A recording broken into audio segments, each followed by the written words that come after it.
சிறிய காயம் பெரிய துன்பம் ஆறும் முன்னே அடுத்த காயம். சிறிய காயம் பெரிய துன்பம் ஆறும் முன்னே அடுத்த காயம்.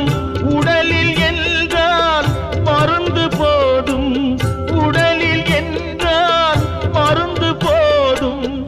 உள்ளம் பாவம் என்ன செய்யும்? இரண்டு மனம் வேண்டும். இறைவனிடம் கேட்பேன், இரண்டு மனம் வேண்டும்.